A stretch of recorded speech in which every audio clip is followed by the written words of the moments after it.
Mec. Mec, tu m'entends? Ok, je récapitule pour ce soir quand même. Quand le dernier garde fait sa 3e ronde, et il y a Roger, j'ai vu avec lui, qui est au 2e, qui va se mettre à chanter du Céline Dion à bloc. Là-dessus, tu peux lui faire confiance, il va créer une véritable cohue. Quand c'est le merdier là-haut, nous, à ce moment-là, on se faufile par nos petites routes souris, hein. On fait le même chemin que d'habitude, et on quitte cette putain d'île de merde. À nous, les putes et la coque. Qu'est-ce que t'en dis? Mec?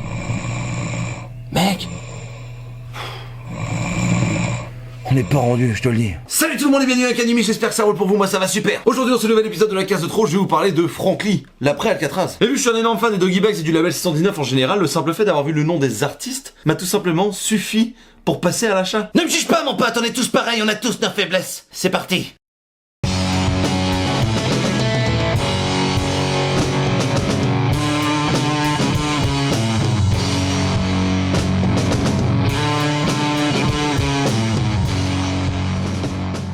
Alors pour ce tome qui coûte 19,90€, qui est sorti chez Ankama le 11 novembre 2021 sous le label 619, il s'agit plus de l'après Alcatraz. Tout simplement parce que, en fait, je sais pas si vous le savez, mais Franklin Morrison est une personne qui n'a toujours pas été retrouvée et qui est un roi de l'évasion. Voilà, et c'est une personne qui a réellement existé en fait. Alors le scénariste et dialoguiste David Asteda a tout simplement imaginé sa vie par la suite. Tout simplement imaginer sa vie par la suite. Mais c'est du boulot mon pote. T'as aucun respect pour rien mec. Donc c'est bel et bien de la fiction, même si c'est inspiré de faits réels. Bien sûr, aux fans de bande dessinée, il vous faut un dessinateur. Et il a évidemment pensé à Ludovic Cheneau. Parce que déjà, bon, le gars, il est bougrement bon, on va pas se mentir. Ils avaient déjà bossé ensemble sur pas mal de Doggy Bags, si mes souvenirs sont bons. Et ils ont fait un projet Doggy Bags One Shot qui s'appelle Maple Square. Et ça aussi, mon pote, nom de Dieu, que c'était bon. Alors voyons ensemble ce que propose la 4e de couverture. Une nuit de juin 1962, le dernier comptage des prisonniers effectué, le pénitencier d'Alcatraz éteint ses lumières et l'île entière plonge dans l'obscurité de la baie de San Francisco. Il est 21h30 lorsque 4 détenus du bloc B mettent le plan The Rock à exécution. Franchement, moi je dis ça, je suis hyper hypé en 6 lignes, tu comprends tout, t'as envie d'en savoir plus. Donc qu'en est-il réellement? Ouais, vous venez me chercher parce que je vais pas rester ici 10 ans, hein.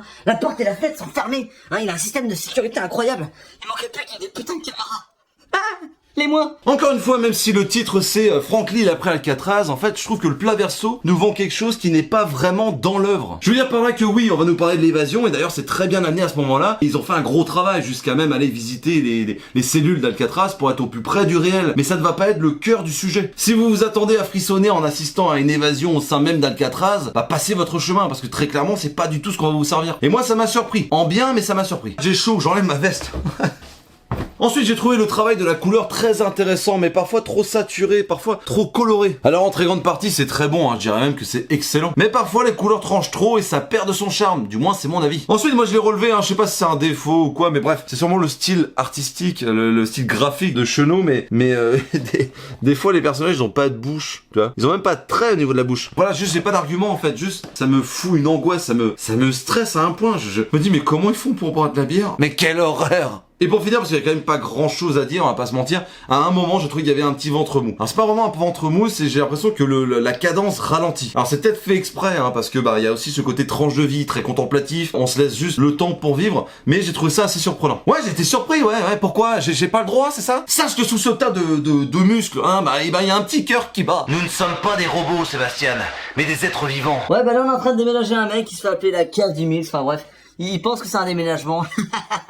Ils sont cons ces youtubeurs. Les plus. Pour commencer, si vous aimez le cinéma, je ne peux que vous le conseiller parce que clairement c'est une lettre d'amour. Pour moi, c'est la ligne directrice de cette bande dessinée. Si par exemple à tout hasard vous aimez le film L'évadé d'Alcatraz réalisé par Don Siegel en 1979, j'ai envie de vous dire mais qu'est-ce que vous branlez encore là? Va dans ta librairie ma perruche. Pour ce qui est de l'histoire, j'ai tout simplement trouvé ça prodigieux. Je m'explique. Par exemple, moi le jour où je sors d'Alcatraz, tu peux être sûr qu'en moins d'1 an et demi, je me fais coffrer. Bah oui, avec ma grande gueule et mon train de vie, au niveau discrétion, on a vu mieux, tu vois. Eh les gars, je suis sorti.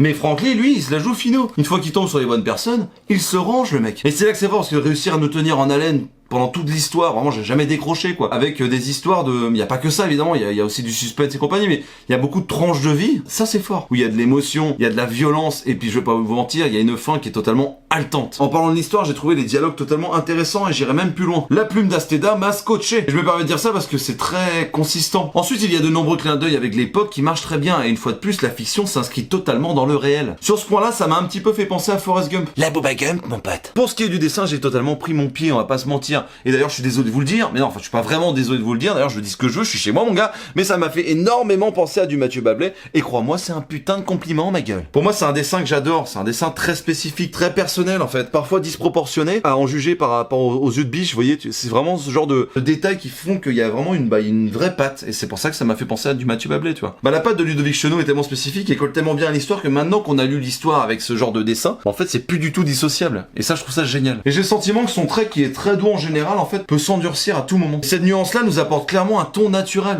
Une sorte de code visuel qui nous aide à comprendre les sentiments en un seul coup d'œil. Ouais, j'ai bien aimé. Comme je disais tout à l'heure, en fait, le travail sur la couleur fonctionne super bien. J'ai eu l'impression qu'il travaillait en double page. C'est-à-dire que là, tu vois, on a une dominance de bleu parce que tout reste calme. Et d'un coup, pas flashback gris avec des dominances de jaune. Tu continues, t'arrives sur des couleurs un petit peu plus chaudes. J'ai vraiment ce délire de tourner la page et d'avoir une surprise à chaque fois. Tu peux passer d'un univers froid en flashback qui est de mauvais souvenirs à quelque chose de beaucoup plus chaud et harmonieux. Donc je trouvais ça hyper cool parce que à chaque fois que tu tournes la page, pour l'investissement du lecteur, c'est dingue. Surtout que le format est incroyable. Donc forcément, ça aide à l'immersion et ça c'est juste parfait quoi. Et enfin, gros big up au format parce que le format il est quand même fat. Il est plus gros que la moyenne. T'as 120 pages pour un prix attractif de 20 balles. La qualité éditoriale est très bonne. T'as une histoire de fond avec des couleurs incroyables sur un papier de qualité. T'as également, on va pas se mentir, un travail de recherche derrière avec des bonus et tout. Enfin bref, que demande le peuple? Pour conclure, je pense que vous l'aurez compris, j'ai été touché par cette œuvre. Premièrement parce que c'est beau, c'est poétique, l'ambiance est dingue, bref, c'est une bouffée d'oxygène. Ensuite, bien que l'histoire proposée soit totalement partie à l'inverse de ce que je pensais, je dois bien avouer que j'ai été cueilli par la sensibilité du scénariste. Il arrive à ancrer sa fiction dans le réel et nous poser les pieds sur terre pour nous proposer sa version de la liberté. Cette histoire nous montre simplement la vie d'un homme qui essaie de se racheter de ses erreurs du passé. Et ce qui est intéressant, c'est d'essayer de comprendre et d'être à ses côtés pour vivre tout cela. Je pense que la grande réussite de cette bande dessinée, c'est de nous faire comprendre que la relation entre les humains ne sont jamais simples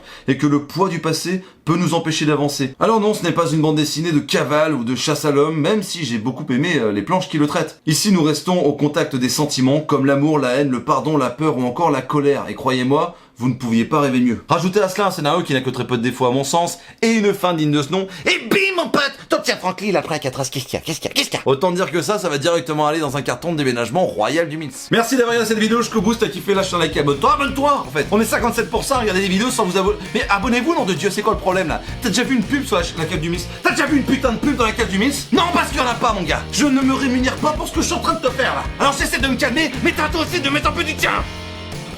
Faut vraiment que je me calme, putain. Et dites-moi dans les commentaires ce que vous feriez vous en sortant de prison.